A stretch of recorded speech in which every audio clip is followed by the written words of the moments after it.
At the edge of the city, where the streets turn to mud and the streetlights fail, Blackwood Asylum rises from the earth like a rot-filled tomb. It is a monument to decades of silence and suffering, a structure that seems to inhale the very air around it. The exterior walls are scarred by time, weeping rust and crumbling stone into the overgrowth below. High above, the windows are jagged glass teeth, biting into the gray skyline. These are not merely empty frames. They are apertures for a darkness that has never left.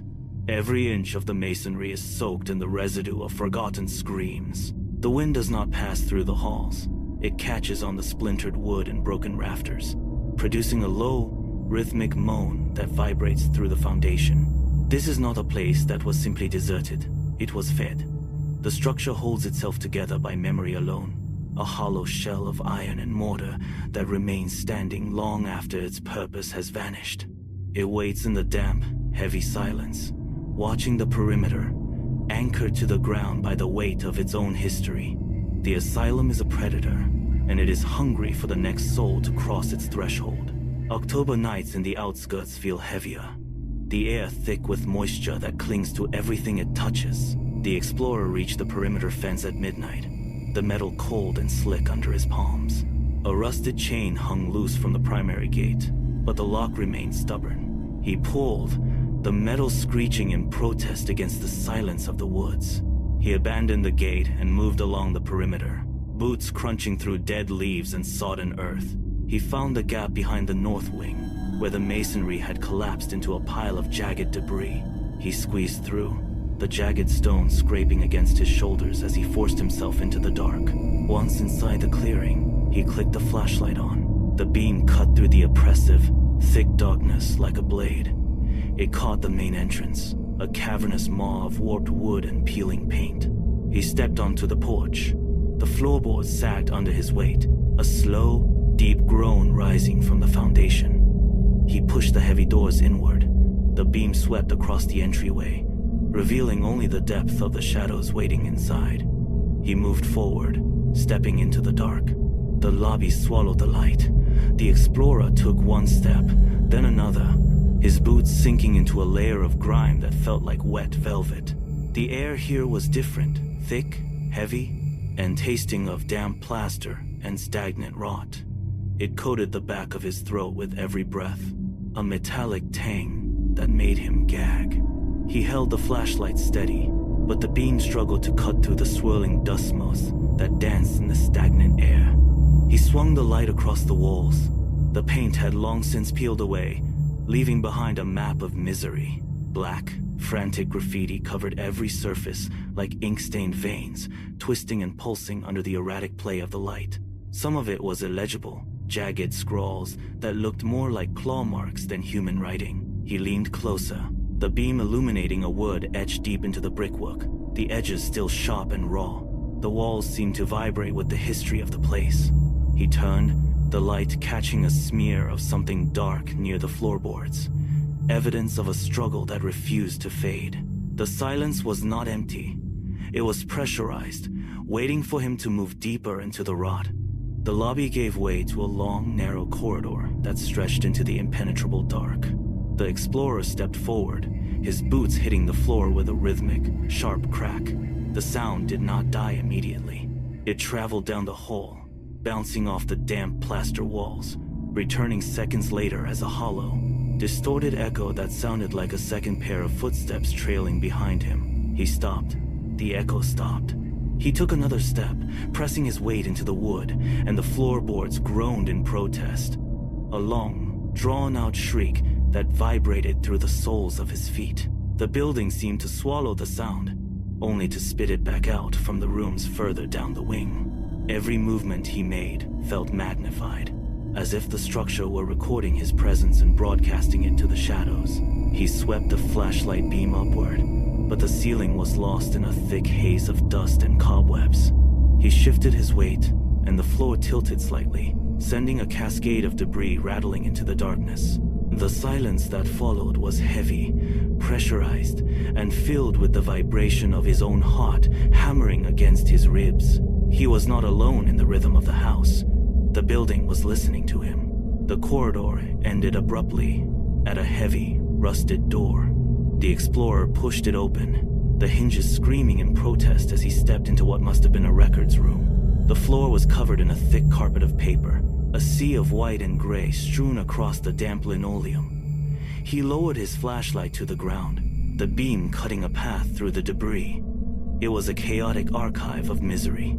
Stacks of files lay open, their pages swollen with moisture and stained by years of roof leaks. He crouched, his knees cracking in the silence, and reached out to touch the surface of a document. The paper was brittle, flaking away under the slightest pressure of his fingers. He shifted a pile aside, revealing rows of handwritten observations. The ink bled out into jagged, ink-stained shadows. Each sheet was marked with dates that had long since faded into illegibility. He dragged the light across the scattered mess, watching as the yellowed edges caught the glare. These were not just forgotten papers. They were the physical remnants of the lives that had been archived and discarded within these walls. He held his breath, the air tasting of wet paper and stale dust, and waited for his eyes to settle on the text that lay waiting in the mess. He pulled a singular, thicker folder from the bottom of the stack, its cover warped by dampness. His thumb brushed a layer of gray soot from the header, revealing a stamped number, 402. The explorer adjusted his grip on the flashlight, locking the beam onto the page. The handwriting was erratic, sliding off the ruled lines as if the doctor had been writing in a hurry, or perhaps in fear. He traced the ink with his fingertip. The entry began with a date, but the year was smudged into an illegible black blot. Below it, the notes were clinical, cold, and stripped of humanity. Patient 402, unresponsive to stimuli.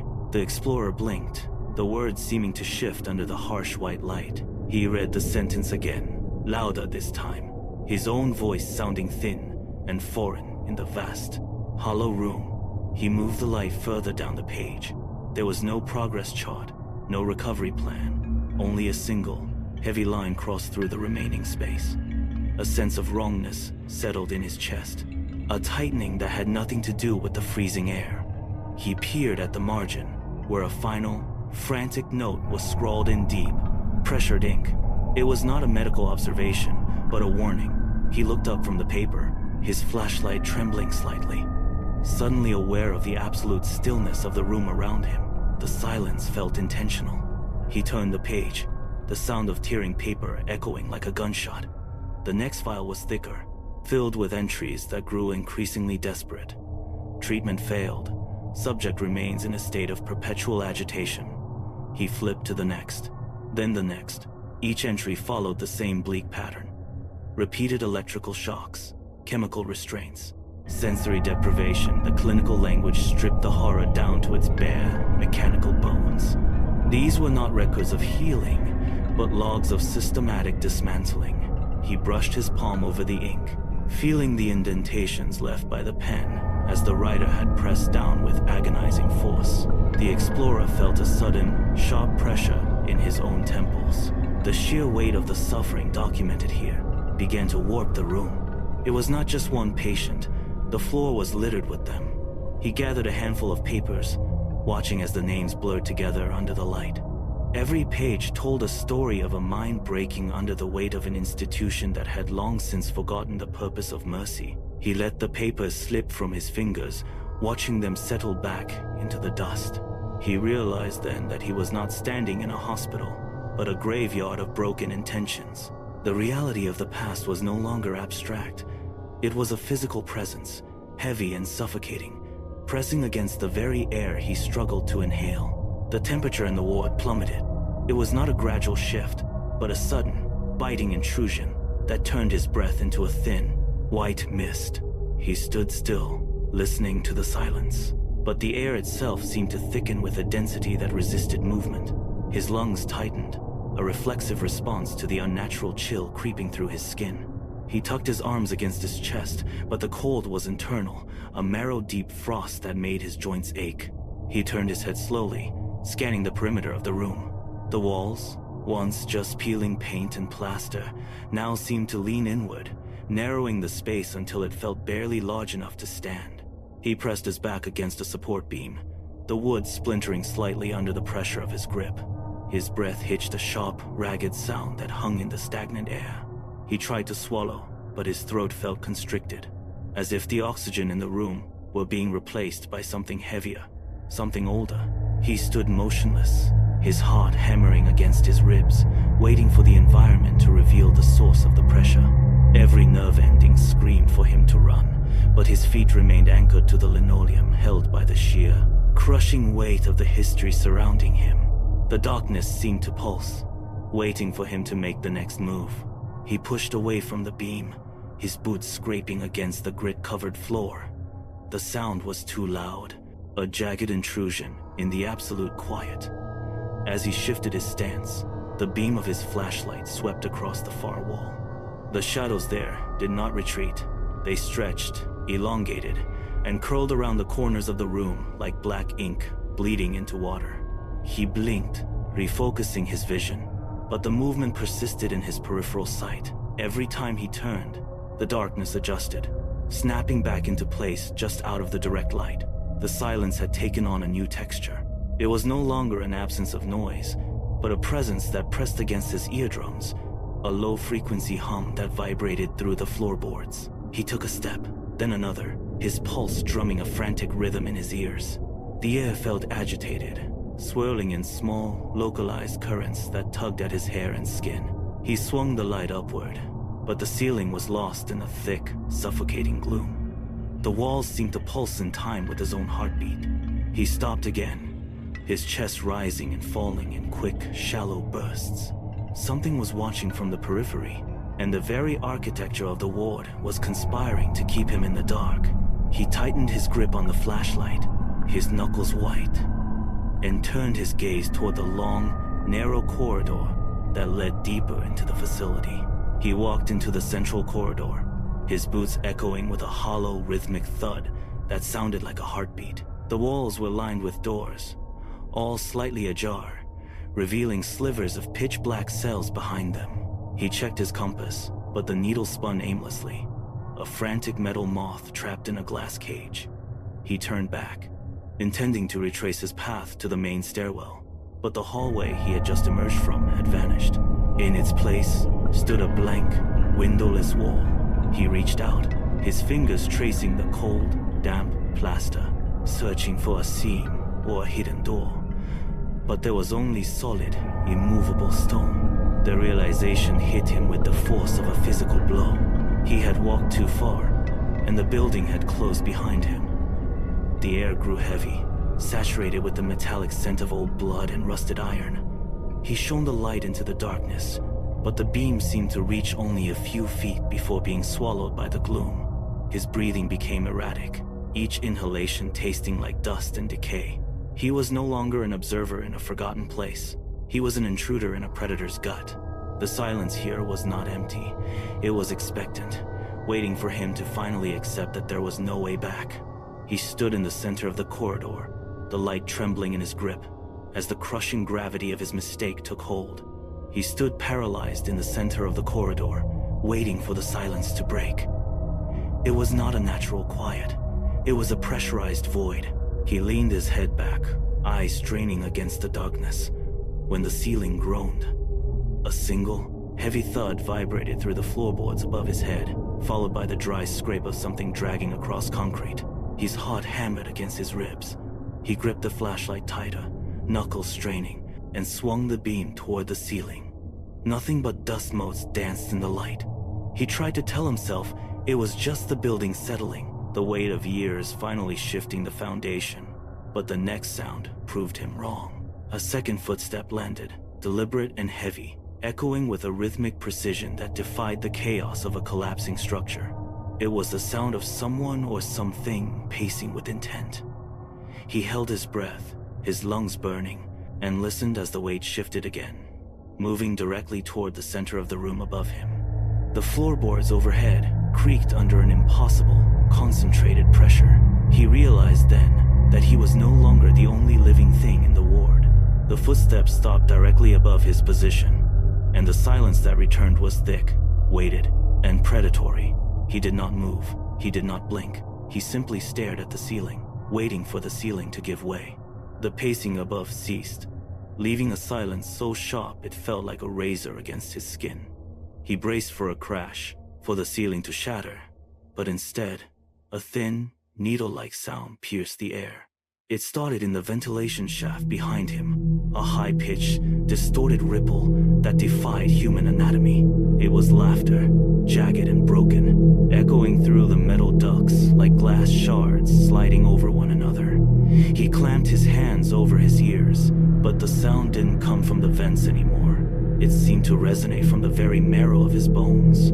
He backed away, his heels catching on the uneven floorboards, but the laughter only intensified, rising in pitch until it became a screeching, dissonant harmony. It was not a sound of amusement, but a rhythmic mockery of his own terror. He felt the vibration in his chest, a sickening hum that rattled his teeth and blurred his vision. Panic flooded his system, overriding every instinct to remain still. He spun around, searching for a gap in the walls, a way out of the suffocating acoustic trap. But the laughter pursued him, swirling through the halls like a physical force. He stumbled, his breath coming in jagged, desperate gasps, as the asylum itself seemed to join in the cacophony, every rusted pipe and loose tile vibrating in time with the unseen source. The laughter finally receded into a low, throbbing hum, leaving his ears ringing. He tried to steady his hands, but his flashlight beam was beginning to jitter.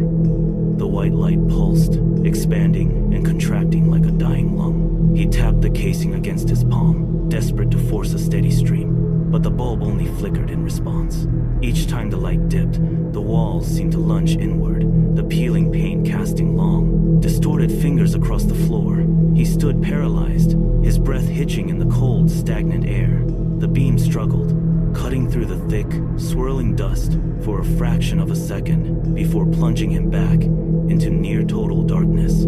He swung the dying light toward the far wall, but the darkness was faster, swallowing the edges of the room. The light groaned, its output dropping to a sickly, dim orange glow that barely illuminated the soles of his boots. He backed away, his heels scraping against the grit-covered linoleum, but the shadows were already lengthening, stretching out from the corners like ink spilling into water. He was no longer scanning the room. He was watching the light bleed out, knowing that once it died, the space would belong to whatever had been pacing above. The bulb gave one final, violent shudder, leaving him standing in a world of gray, trembling silhouettes. The silence shattered. Above, the pacing resumed with a sudden, violent intensity. It was no longer the slow, deliberate tread of a ghost. It was a rhythmic, heavy thumping that shook the very foundation of the hallway. Each footfall hit the ceiling with enough force to send plumes of loose plaster and rotted insulation raining down onto the floor. The explorer flinched, shielding his face as white dust coated his hair and shoulders. The ceiling beams groaned, a deep, metallic protest under the impossible weight of whatever was pacing directly overhead. The sound moved with predatory speed, crossing the length of the room in seconds, back and forth, vibrating through the floorboards and up into his shins. He looked up, his jaw tight, watching as hairline cracks spiderwebbed across the water-stained ceiling. Every impact grew louder, faster, thumping against the wood until the light fixture overhead rattled against its rusted chain. The dust grew thicker, choking the air, and the structural integrity of the room began to fail. The floorboards beneath his feet vibrated in sympathy with the entity. He realized, with a jolt of cold clarity, that the creature was not merely pacing, it was breaking through. It was closing the distance. The ceiling was no longer there. There was a countdown. The ceiling buckled, a jagged shard of wood splintering downward and smashing into the floor just inches from his boots. The explorer bolted. He didn't look back, his momentum carrying him into the dark hallway. His boots crunched over broken glass and debris, the sound sharp and frantic against the groaning of the structure. He lunged toward the stairwell, arms extended to feel for the wall, but his flashlight was failing. The beam sputtered, the sickly orange light dimming until it was little more than a dying ember. Shadows surged forward, devouring the path ahead. He stumbled over a pile of rotted records, his hands scraping against the rough, cold plastic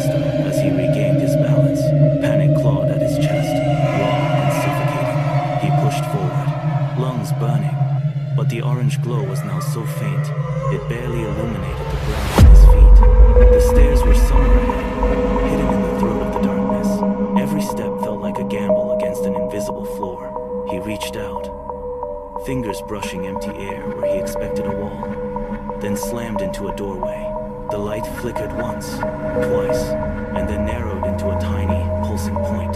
He was running blind, the stairwell nowhere to be found, while the thumping from above echoed down into the void, closer and faster than before.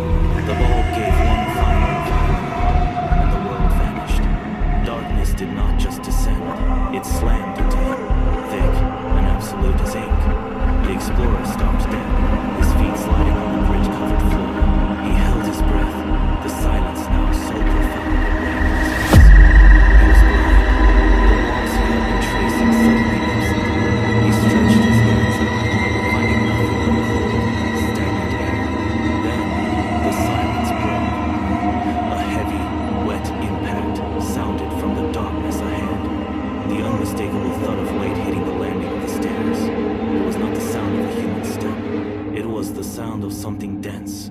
Something that had dropped from the rafters with calculated precision. The explorer shivered, his back pressing hard against the wall that felt like he tried to swallow, but his throat was dry. A slow, rhythmic rasping began to drift up from the stairwell, a sound of inhalation, long and labored, pulling the air from the room. He did not move. He did not dare to exhale. The space between them had evaporated. He was no longer running through the asylum. He was cornered, listening to the creature find its footing in the blackness, just inches from the edge of his reach. A sudden, dying jolt of electricity surged through the internal components of the flashlight. The bulb flared, a single, sharp burst of white light cutting through the gloom. It lasted less than a second, but it was enough. In that strobe-like flash, the airspace directly in front of the explorer was no longer empty. A figure stood there, unnaturally still, towering over him. The light caught the absence of features' eyes that were not eyes, but hollow, light drinking pits set into a gaunt, immobile face. The explorer's pulse hammered against his ribs like a trapped bird. He opened his mouth to scream, but the sound died in his throat as the figure tilted its head. A motion so fluid, it lacked any human tension. Then, the entity lunged. The movement was a blur of speed, a sudden compression of the distance between them. The flashlight beam swept across the floor, tilted wildly, and caught the edge of a wall before the light fractured into 1,000 dying sparks. The explorer threw his hands up, a desperate, instinctual block, but the force behind the motion was absolute.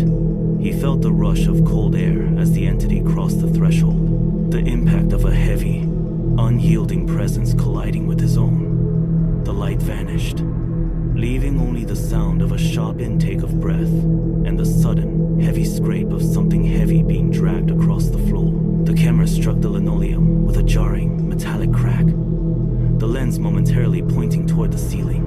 From this low, tilted vantage, the world became a chaotic blur of motion. A boot skidded across the dust-caked floor, kicking up a cloud of debris that swirled through the final flickers of light. There was a desperate, rhythmic, thudding the sound of bodies hitting the wall, the splintering of old wood, the frantic, uneven gasps of a human lungs straining for oxygen. The entity moved with a heavy, rhythmic weight that vibrated through the floorboards. The camera captured a final, distorted frame, a hand reaching out, fingers splayed against the decaying floor, before being violently yanked away into the shadows. The struggle reached a peak of intensity, a sharp, sudden snap of movement, and then the mechanical hum of the recording device whirred and died. The light from the lens faded until the screen was nothing but a void. Seconds passed, then minutes. The frantic shuffling ceased. The heavy, labored breathing stopped. The asylum returned to its state of stagnant, heavy stillness. No wind stirred the dust. No footsteps paced the halls. The silence that followed was not merely the absence of sound. It was an absolute, suffocating presence that swallowed the evidence of what had occurred, leaving only the dark. The silence in the ward deepened, settling like a layer of heavy silt over the debris of the struggle. Outside, the October wind picked up, whistling through the jagged glass teeth of the window frames. It snaked through the long, hollow corridors, a cold draft that pushed the stagnant air against the peeling walls.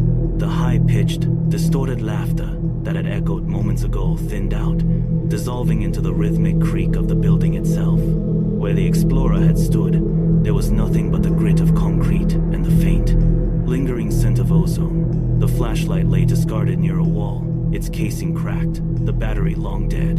A few feet away, the patient records remained scattered across the linoleum, their yellowed pages undisturbed by the passing draft. One page, marked with the ink-stained notation of a failed treatment, fluttered once before settling flat against the damp floor. The asylum returned to its rhythm of slow, structural decay. The dust motes danced in the moonlight that spilled through the broken panes, oblivious to the fact that one more presence had been erased from the ledger. The ward was empty again, save for the weight of the past that filled every corner, waiting for the wind to carry the next sound through its rotting bones. Blackwood Asylum does not merely house the remnants of the past, it consumes them. The structure breathes with a slow, grinding rhythm, its foundation anchored in the misery of those who never left. To walk through its perimeter is to cross the threshold that cannot be reversed. The disappearance of the explorer was not an anomaly, but an invitation. Even now, the heavy doors remain slightly ajar, swaying in the damp October air. The shadows in the corner of the ward shift with a purpose that defies the wind, stretching toward the entrance, as if gauging the distance to the next arrival. There is no closure here, only the cycle of the waiting. The records on the floor are not history, they are a ledger of